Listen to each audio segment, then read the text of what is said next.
Yo, what's happening, baby? This is Calm Seeing Khan. Now, being a lover of conversation, I've been privy to some perspectives and ideas of such flyness that I feel irresponsible for not posting them on the Phlamin Sword. I'm gonna remedy that with the Q&A series. The first installment of it is with my guy Darwin Dillier, aka Black Moses. Come check us out. Yo, it's the Flaming Sword. How you want it? Just name it, it's yours. I'm seeing kind, the earthbound God, the best kept secret, the unsigned hive. If you like, subscribe and comment. We can separate the fake from the real in one squad. How you doing? This is Black Moses. Just want to talk about myself and give you a backdrop of who I am. Well, first of all, I was raised in a Christian family. My grandmother was my pastor. I have aunts and uncles who was in ministry. My mother was in the ministry and also a prophet. So I do have a foundational background. And as I got older, I just began to research and seek knowledge. Like right now, I'm 66, but the Most High Yahweh has given me a vision, a mindset to teach young people about who they are and whose they are. Because our society today is really like a circus. Our young people are being controlled by the music, by the television, by the streets. And I want to just drop knowledge on who they are and whose they are. And the Bible says this in the book of Deuteronomy. It says that Yahweh has chosen you, not because it's a lot of us, but he chose you because he loves you. In the book of Deuteronomy 28, it talks about we'll be brought over on slave ships. We won't know our homeland anymore. We'll be sold into bondage, man, woman, and child. So if our young people knew this, our society wouldn't be like it is now pertaining to the black youth, to understand that they are the true Hebrew Israelites that the Bible talks about. It talks about the 12 tribes. It talks about Judah, Benjamin. It talks about the tribe of Levi. It talks about the northern kingdom and the southern kingdom. It talks about how we went through rough patches, being enslaved in Egypt, being enslaved even in Africa, being sold into slavery by the Arabs. And so when you begin to understand what is really taking place, what's taking place is for our people, our young people, to be hoodwinked, bamboozled, they're being lied to and stole from. And like I said, I taught in school. I did that for about 10 years. And I can see how our young people, male and females, how they are being trapped in a mindset or trapped in a tornado where things begin to transpire in a downward spiral. If you know anything about tornadoes, they spin. They spin hard. They even made what is called yo-yos. That's what young people are being tugged on as a yo-yo. You can throw it down, it'll come right back. They make, the media has took over being the babysitter to where our kids watch TV 24/7. They are shown negative features on TV.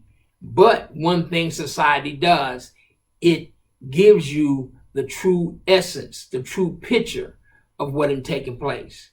And you may say, what are you saying, Black Moses? I'm saying that a lot of what we see on TV, we look at it as to be fantasy or just a movie, but it is really letting you know what is taking place right now. And you know, that's just what I was about to say when you were talking about movies.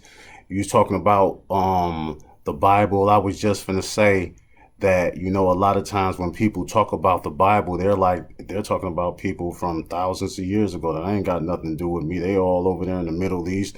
You know, I'm a black man from America. You know, what do you think you could say to people who don't like identify with, I don't want to call it Pan Africanism, but you know, is there something that you could say to us brothers out there amongst us who don't really identify with the stories of the times that don't come from like the hood? Okay, one of the main things that is very vital in black culture is being conscious, raising your levels. And once you raise your level, once you really know who you are, yes, they say, I was born in America. But if you check your bloodline, your lineage, and trace it back, you will see where you come from. You will see that you have a purpose, because Yahweh did not create us not to have a purpose. He gave us a purpose, what to do, how to do. The Bible says that in Jeremiah, I knew you in your mother's womb. I ordained you gifts, talents. We were not here to be helpless, homeless, and hopeless. We were not here to be in 21st century slavery, which is the prison system. We were not here to just do nothing. We have a purpose. And one of the things I want to do is reach the young people and let them know that they have a purpose. And having that purpose, you will see, if you look into the Bible, you will see that men and women had a purpose. Remember, Moses was raised in Pharaoh's house. His true name is O'Shea. He was raised in Pharaoh's house, and he learned a military strategy. So you're saying military strategy. Think about it. He went into the wilderness, and I use the term a wilderness experience. And if you ever had a wilderness experience, you can have it in your house. You can have it in your bedroom, where your conscious is taken to another level, where you begin to feel in your spirit of what the Most High wants you to do. And see, as for myself, I was raised in a Christian church. Like I said earlier, parents were pastors, aunts and uncles were ministers. And I used to ask questions because I graduated from Catholic high school. And I used to, in middle school, be an altar boy and all that. And I used to ask questions when I would come home to my grandmother. I said, I see a blonde, blue-eyed Jesus, but the Bible says that he has feet like burnt brass. He has woolly hair. Why is there that picture? If you go into most black churches back in the early 70s and 80s, even into the 90s, you will see that picture on stained glass windows. We have been indoctrinated to believe that the Most High, Yahweh, his son Yeshua, Comasiah, is of another color. That is a lie. Hey, not even that he claimed to be, well, Caucasian or blonde and blue-eyed, but even that he claimed to be God. You know, that was my first religious crisis when I was just combing through the Bible. I was at the rescue mission, and I was just combing through the Bible, and where he said, where does he say he's God? He says, I'm not worthy to carry his shoes, whoop-de-whoop-de-whoop, so on and so forth. There's a lot of things that he said to deny the fact that he's God, but you know, that was like a first religious crisis of mine. So there's a lot of things, like a lot of confusion that needs to be cleared up about this brother. You know what I mean? Mm-hmm. And I know that the answers are out there, you know, and somebody holding them cards that can clear up a lot of issues. So true. If you look into the book of Genesis, Yes, sir. when it says God created the heavens and the earth. Now, if you sit back and really understand the words, when he says God created the heavens and the earth. Now, the earth in the realm, it was there. When it says, I created the heavens and the earth, he spoke the earth its job. Yes. Because in the angelic realm, it was just there. Yes. And when he spoke it, that's when it came alive. Yes. I use that word, it came alive. It knew its purpose. Yes. It also said that he created man in the image and likeness of God. So in other words, we are considered gods with a little g. That means we can speak to our dilemmas. We can move in such a way that people will see there's something different. Now, once you begin to research and study the Torah, which is the first 5 books of the Bible, you will see that in every book there was a strong man. Moses, like I said, he went into the wilderness, to the wilderness experience. He had to be groomed of what was going to take place. He had to have his foundation was already set. It was already predestined to be put on the river Nile, to be taken out of the basket, and to be raised in Pharaoh's house. I always use the term the death, burial, and resurrection. He was placed in the basket. He was covered with a Levitican priesthood blanket, and he was taken out. Death is put into the basket. Burial is the clothing put over him. And the resurrection was for him to be taken out. It was a reason that that took place. Okay. We're at 11 minutes and 30 seconds. Okay, so you discussed, the first 5 books of the Torah. And, a lot of us that grew up, we haven't even, if we grew up under Christianity, we haven't even perused that too tough. And I kind of have like a suspicion that having the knowledge of the Apocrypha applies to that a lot. Can you explain what the Apocrypha is and how it applies to knowing the earlier ancient, old law religion? Okay, when you talk about the Apocrypha, that is talking about the lost books, the book of Enoch, the book of Maccabees, the book of Sarah, the book of Thomas. Those books are not in the Bible. They're not in the 66 books. Now, the Apocrypha, what that was, in 325 AD, Constantine had a meeting, I use the term meeting, with all of the Roman Catholic bishops and archbishops to take out certain books. Because if they didn't take out certain books, we would know thyself. And so by taking out those books and putting them in the Apocrypha, they didn't put them in the Apocrypha, that's the name that they put upon those books. You also have the Pentateuch. Is another book that has Bible verses in it. And when you think about that, think about it today, in today's time. When you say the Torah, those are the first 5 books. You say the Apocrypha, those are the books were excluded from the Bible.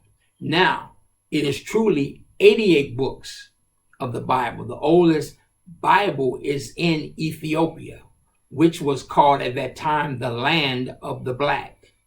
So you will see that they don't want us to really know. It is up to the individual to begin to research and to understand. Because see, the Biblios, the Bible, the basic instructions before leaving the earth, it is a roadmap to survival. It's a roadmap to your identity. Because if you look at it and really read it and understand the words, the definitions of the words, it will make a light come on. And when that light comes on, you be like, oh, that's it.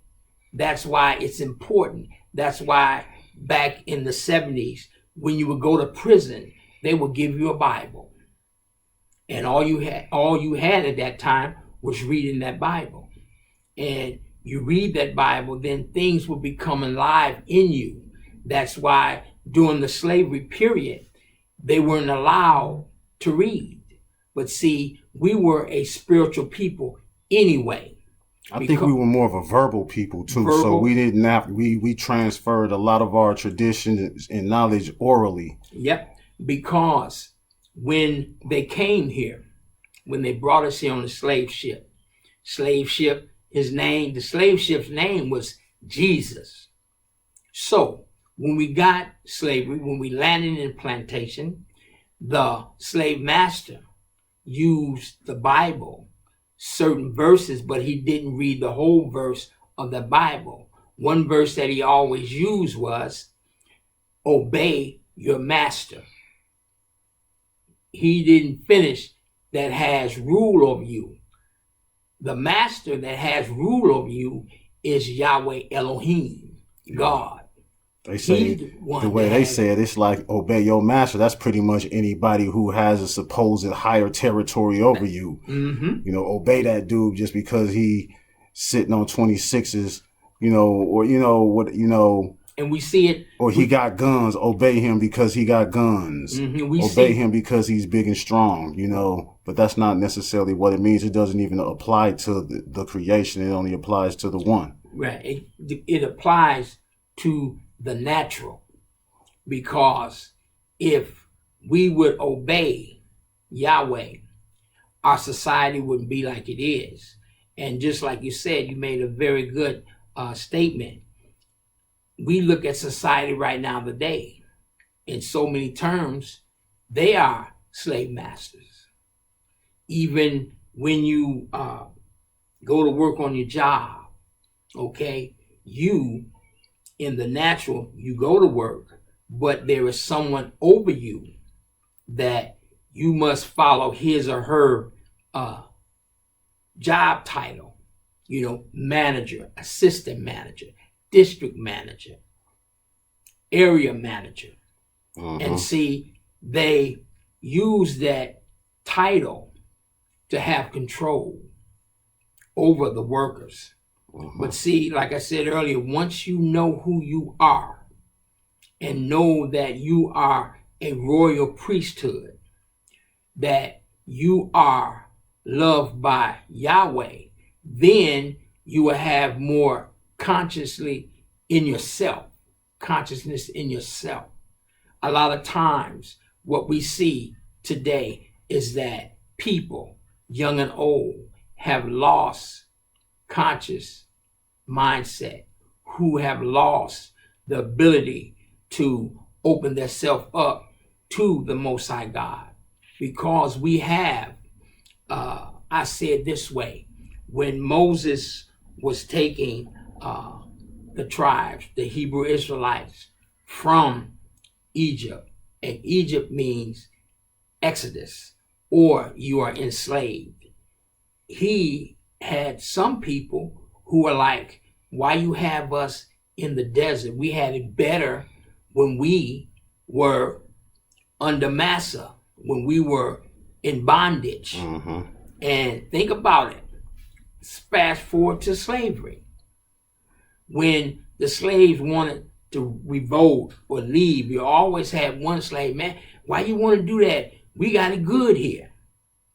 So that's why Malcolm X used the term field person, or I'm going to say it, the field nigger and the house nigger. If you think about it today, we have that dynamic today. Yeah. We have terms like the boule.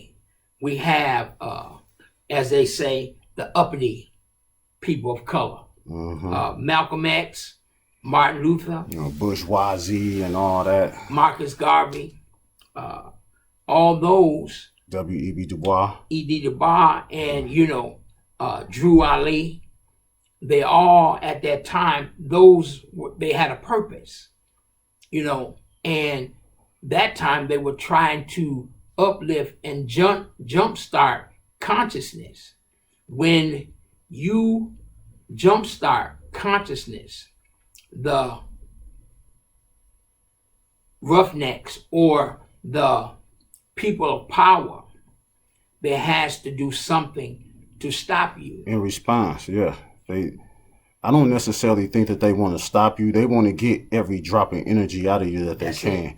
But they have to figure out a way to use your jump start, your upgrade to their advantage. Mm-hmm. So they want to try to track that upgrade, figure out whoopty, and, play the games they want to play in advance to figure out how to get that.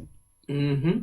Because who had the first civilization? It was Africa had the first civilization, Sumer, and that took place in Mesopotamia. You had Chaldea, you had Assyria, but the one they really talk about a lot is Babylon. Okay? We are in a Babylon sequence right now.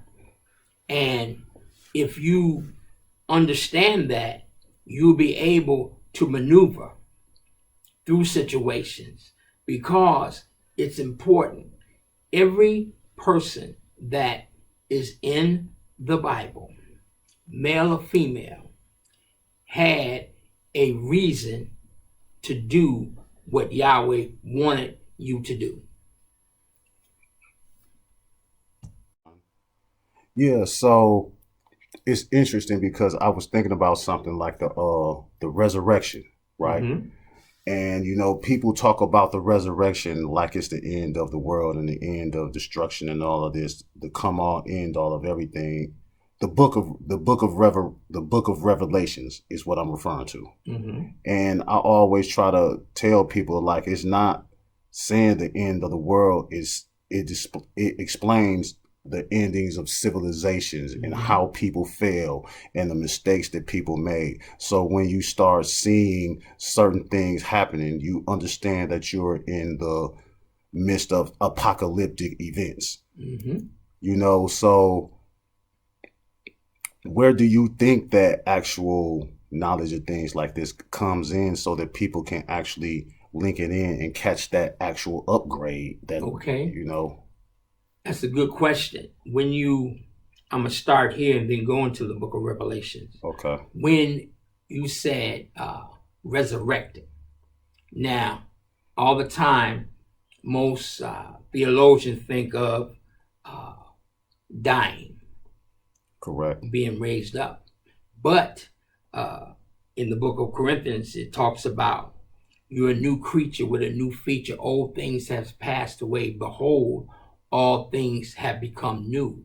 One of the things that our society is trying to put us in a melting pot is becoming a new creature with a new feature, new thought process, right. New understanding, right. Resurrecting your mind to a higher consciousness, resurrecting how you think, how you carry yourself. Mm-hmm. Resurrecting, kicking away bad habits, leaving those habits that cause you to be dead. Mm-hmm. Being dead, walking. You have no energy. You have no conscious. You just do what you do. You let the wind throw you around like a rag doll, mm-hmm. like you in a tornado. You have no stability, because it also states that you have a time and a season. Mm-hmm. The things that we go through, those are considered seasons, mm-hmm. to change the way you act. Mm-hmm. A time for war, a time to plant, a time to live, a time to die. A time to reap, a time to sow, mm-hmm. a time to heal, a time, yes. That's Ecclesiastes, I believe. Mm-hmm. Somewhere, Song of Solomon, I believe. I believe that's Song of Solomon. Song of Solomon is in Ecclesiastes. Yeah, so that's what it means in Corinthians when it says a new creature. It's just like I use the term the jungle. And in the jungle, there are many wild animals. You have the lion, the panther, the jaguar, the hyena. You have the anaconda. You have the gorilla. You have monkeys. And in the jungle, think about the streets. You have enemies in the streets.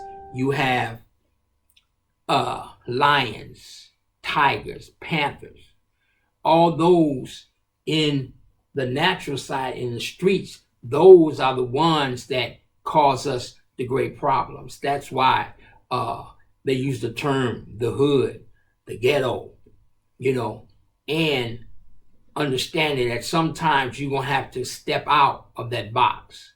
Now, in the book of Revelations, when you read it, it talks about the 7 seals. It talks about the 4 horsemen of apocalypse. It talks about the resurrection, the war, you may say the rapture, and the apocalypse. We see those signs today. We see wars and rumors of wars. We see what took place in the Ukraine. We see what took place in Vietnam. I remember when I was in the military, I had to go into Grenada. This was back in like 80, 81, 82. And, to bring American people out. So you hearing wars and rumors of wars. You're hearing in the book of Revelations how it talks about the 7 seals, the 7 letters that were sent to certain churches. And so a lot of pastors won't really go into the book of Revelations because they feel that it might frighten the parishioners. But the Bible also says that Yahweh did not give you the spirit of fear, but he gave you a sound mind. And that sound mind is to research for yourself, because every person who reads the Bible gets a word for them. Each person that reads the Bible have a different word. It may be a word for love when you're reading certain books in the Bible. And it's like going to the ministry or going to the church, and you've been going through something the whole week, and the pastor doesn't know that you've been through something, and he may bring a message, as they say in the old church, just designed for you. And you like, wow, man, how did he know that? I was going through that all this week. See, Yahweh works in mysterious ways. It's mysterious ways that would get you to understand, or would get the light bulb to be turned on. Because sometimes our light bulb, which is our thought process, may be short circuit. Sometimes people light bulb come on and they catch that idea of saying, yo, I need to do this, I need to do that, I need to do that, I need to do this. But they don't actually have the programming or the habits in place in order to get to where they know they need to be. What type of advice do you have for brothers like that? Because I'm kind of a brother like that myself. I have a lot of habits that I know are blocking me from getting where I know I need to go, and I know I can do it. And I know that there's a lot of brothers out there like me. So what advice would you have for brothers who are out here striving for greatness, even carrying flaws? When you have, just like you said, I can use myself. I didn't know what, as a young person, I was called a church boy because I always was in ministry, church. But sometimes for that in the 21st century, it's beginning to know thyself, meditate, and write down. Because see, if you write down what you want to get to, then you begin to step away from the people that you hang with or the things that you do. But you first have to get in the mindset of meditation. You have to cut your phone off, cut the TV off, and just be still. The Bible says in Exodus, when they came to the river, and Yahweh said, when he spoke, he parted the Red Sea. Now, parting the Red Sea in the natural, but parting the Red Sea in the spiritual for yourself is taking you through what you're going through. You better holler at me. Because once God brings you out of a situation, don't look back.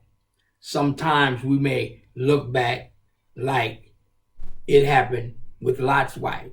Don't look back. Look back, pillar of salt. That is still there today. That whole landmass, salt. So once Yahweh brings you out and moves you on another level or another plane, don't look back. Because if you keep going forward, your blessings will come. But you have to put in, as they say, the young people say, I got to put in work. You have to work on bettering yourself. Because soon as you are working on bettering yourself, the enemy wants to pull you right back into the situation that Yahweh got you out of, or that God got you out of. Thank you, sir.